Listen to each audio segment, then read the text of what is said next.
Ya, Anda masih menyaksikan Apa Kabar Indonesia Malam, pemirsa. Di tengah kita tentu ikut melihat bagaimana pertandingan Indonesia dan Australia, kita juga akan lihat bagaimana pertandingan yang sengit di Pilkada Banten. Ya, Bang Yudi, ini tadi kan sudah di breakdown nih sama Mas Adi soal apa kemudian yang menjadi mungkin bisa dibilang kelebihan dari pasangan Airin Ade. Dilihat dari historical Golkar yang punya basis cukup kuat di Banten, kemudian terah politik di balik sosok Airin ini yang juga cukup kuat. Nah, bagaimana kemudian kesiapan dari Andra Sony Dimyati sebagai rising star? Harapannya bisa reborn di waktu 3 bulan ini, Bang Yudi? Ya, kami dari awal saya sudah bilang bahwa kami confident dan kami sudah siap dengan kami memajukan Pak Andra, Ketua DPD kami, yang di Provinsi Banten, Pak Prabowo itu menang 3 kali berturut-turut dengan siapapun koalisinya. Kami punya modal di situ bahwa Pak Prabowo adalah Ketua Umum Partai Gerindra, Pak Prabowo mempunyai kader namanya Pak Andra Sony di Provinsi Banten, dan ini memang jadi PR juga bahwa kami harus bisa kemudian meraup suara Pak Prabowo untuk bisa dijadikan jadi suara Pak Andra Sony dan Dimyati. Itu yang akan kami lakukan, dan ya kami sebagai partai tentu optimis bahwa itu bisa kita lakukan, karena keinginan kami juga ingin membersertai Presiden terpilih Pak Prabowo untuk bisa menunaikan beberapa janji kampanyenya, terutama nanti di Provinsi Banten itu. Oke, Bang Yudi, berarti kalau sama-sama berebut Prabowo efek atau suara Prabowo, jurus jitunya atau strateginya apa nih dari Andra Sony Dimyati? Ya sebetulnya bukan hanya jurus jitu. Jadi saya bilang tadi Pak Prabowo itu 3 kali hat-trick di Provinsi Banten, Pak, dengan siapapun koalisinya.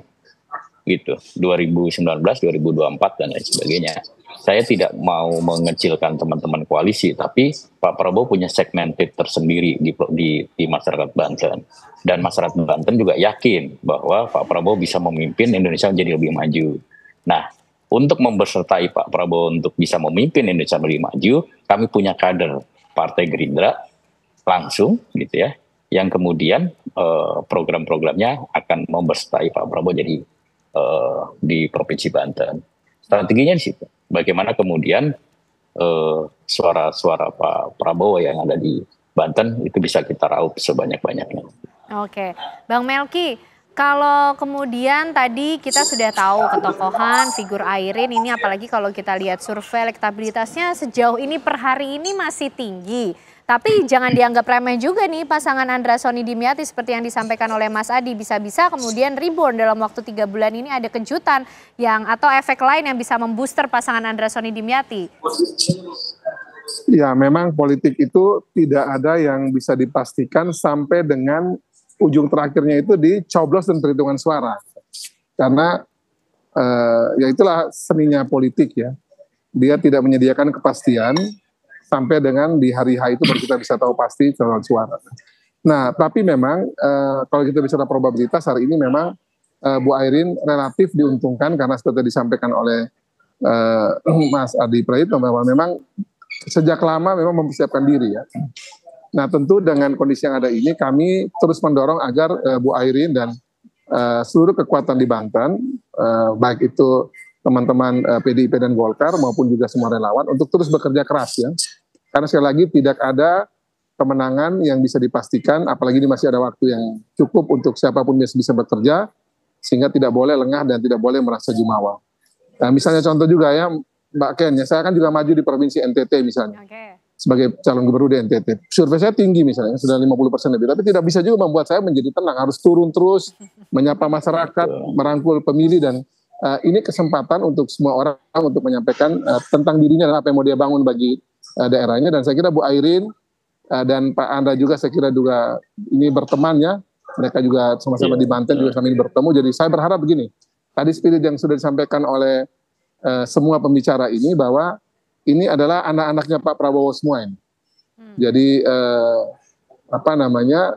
dari koalisi besar yang dipimpin oleh Gerindra juga anaknya Pak Prabowo langsung, Bu Airin juga anaknya Pak Prabowo, tentunya biar kompetisinya dilakukan dengan baik, dengan sehat, dengan tidak saling melukai yang berlebihan, mengajak masyarakat memilih dengan baik, dan yang pasti siapapun pemenangnya di Banten ini adalah temanya berkelanjutan ini, tidak tema yang berbeda dari tema ini. Oke, temanya berkelanjutan ya. Ini artinya apa nih? Kalau berkelanjutan artinya Tra-Tra sebelumnya juga akan menang apa gimana Mas Adi? Tapi nanti dijawabnya ya Mas Adi ya. Sesaat lagi kami kembali untuk Anda pemirsa.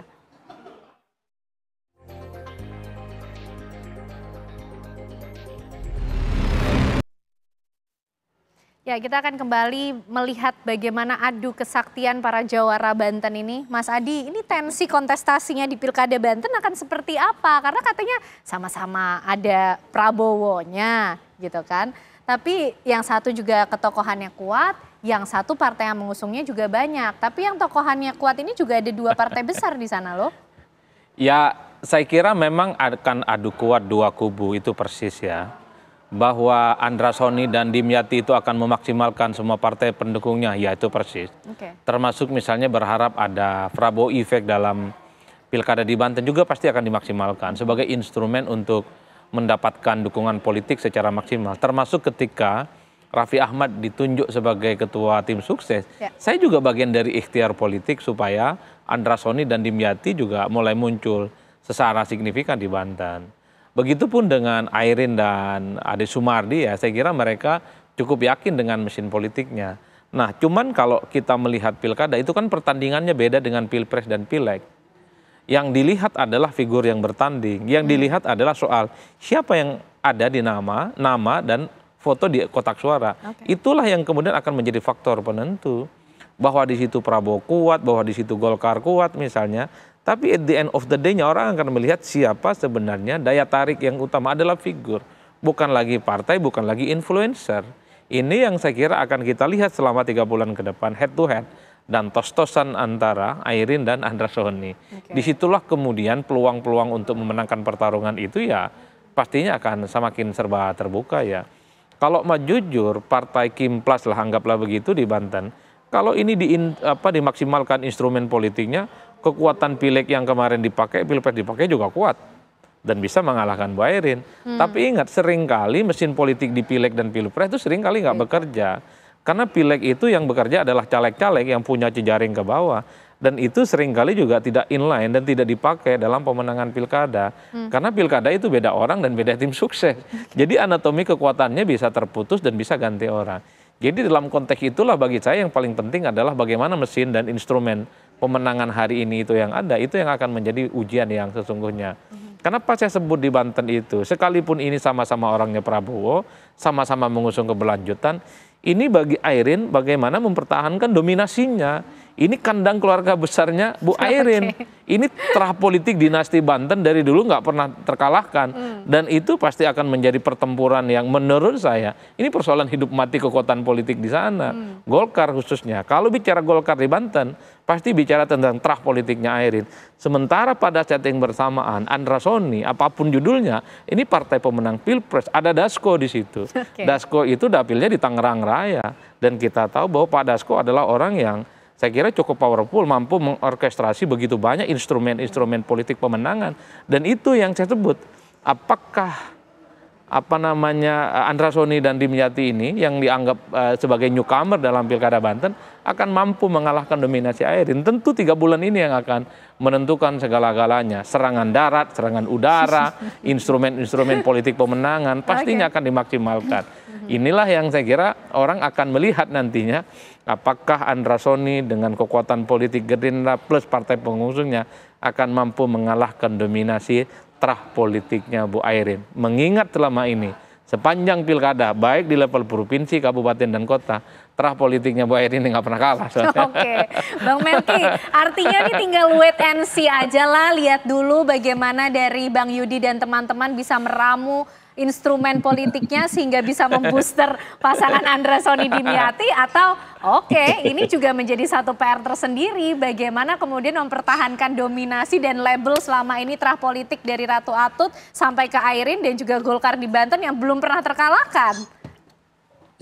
Sebenarnya begini, kalau buat kami di Partai Golkar ya, dengan kemarin sudah ada musyawarah mufakat, ada pembicaraan antara para pimpinan Kim bahwa Golkar diperkenankan atau kami boleh akhirnya bergerak sendiri, akhirnya kami bisa bersama dengan Bu Airin kemarin. Saya pikir itu suatu hal yang bagus sekali, sehingga apapun nanti dinamika politik yang terjadi di Banten itu adalah dinamika politik yang memang sudah tanda kutip ya sepersetujuan atau sudah seizin dari teman-teman pimpinan Kim, khususnya dari Bang Dasko yang sebagai tadi disebut sebagai pemilik dapil di Tangerang Raya atau di daerah Tangerang ya, atau di Banten. Nah, dalam konteks demikian menurut kami berbagai catatan kaki yang menyertai ya, misalnya tadi kaitan dengan catatan tadi ya soal menyangkut dinasti politik misalnya, atau terkait dengan kekuatan Golkar itu mudah-mudahan tidak begitu kencang lagi, karena sudah ada pembicaraan awal yang membuat kompetisi Pilgub di Banten ini relatif sudah lebih kondusif menurut kami. Ya, kenapa kami bilang kondusif? Karena pertemuan antara pimpinan Partai Golkar ya, Pak Ketua Umum Pak Bahlil beserta teman-teman dan juga disertai oleh teman-teman juga dari pengurus Golkar di Banten ya. Bu Airin juga sudah komunikasi baik. Mudah-mudahan ini membuat kompetisi apapun yang terjadi di Banten ini bisa sehat, bisa lebih produktif ya, lebih elegan, dan sekali lagi siapapun pemenangnya nanti tentu itu adalah bagian dari Pak Prabowo Subianto, bagian dari keberlanjutan, sehingga tentu dinamika politik di Banten menurut kami akan relatif jauh lebih smooth ya, tidak terlalu keras karena sudah disertai dengan musyawarah mufakat yang cukup baik dan bagus antara pimpinan Kim khususnya Bang Dasko dengan kami di Partai Golkar yang dipimpin oleh Pak Bahlil kemarin.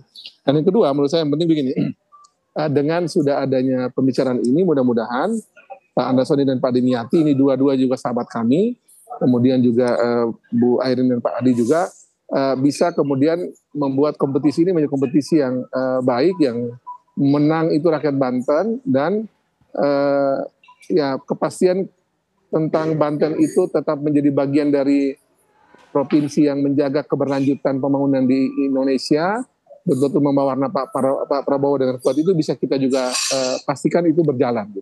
Jadi lebih besar daripada sekedar kemenangan Bu Airin ataupun Pak Andrasoni adalah kepastian bahwa di Banten sendiri Kim dan keberlanjutan tetap akan menjadi pemenang dalam Pilgub Banten kali ini. Oke, Bang Melki. Bang Yudi, begitukah? Artinya sudah ada musyawarah mufakat nih antara Andrasoni Dimyati dengan Airin Ade, karena sama-sama kalau tadi dibilang pesannya keberlanjutan dari Prabowo. Tapi kan kalau Andrasoni Dimyati menang nih jadi sejarah baru loh di Banten. Ya semuanya pasti punya teori, semuanya pasti punya strategi dan lain sebagainya. Bahwa kompetisi itu harus berjalan, saya sepakat. Kompetisi itu harus berjalan dengan baik untuk menghadirkan kader-kader atau pemimpin-pemimpin terbaik dari yang sekarang ada. Nah, tentunya semuanya juga membawa visi misi, membawa dan lain sebagainya gitu ya. Nah, tergantung kemudian nanti bagaimana strategi itu bisa kemudian diterima oleh masyarakat Banten, terus kemudian bisa muncul pemimpin yang lebih membawa Banten lebih maju lagi gitu kan. Itu sebetulnya yang paling prinsip dan paling penting, dan itu harus diuji, teori itu harus diuji, strategi itu harus diuji di lapangan. Bahwa kemudian sebagai anak bangsa, saya yakin semua politisi yang ada di Indonesia ini semuanya kepingin membawa maju daerahnya dan semakin membawa maju Indonesia. Tinggal itu saja strategi dari masing-masing pasangan calon, tim dan sebagainya untuk memenangkan hati rakyat, untuk bisa kemudian meyakinkan rakyat bahwa mereka lah yang layak dipilih, dan itu sedang kami kerjakan. Bahwa kemudian hasilnya kita sangat berharap gitu ya akan terjadi perubahan yang ada di Banten, semoga masyarakat Banten lebih maju lagi gitu ya, dan keadilan dan keperataan yang ada di Provinsi Banten akan lebih berjalan gitu.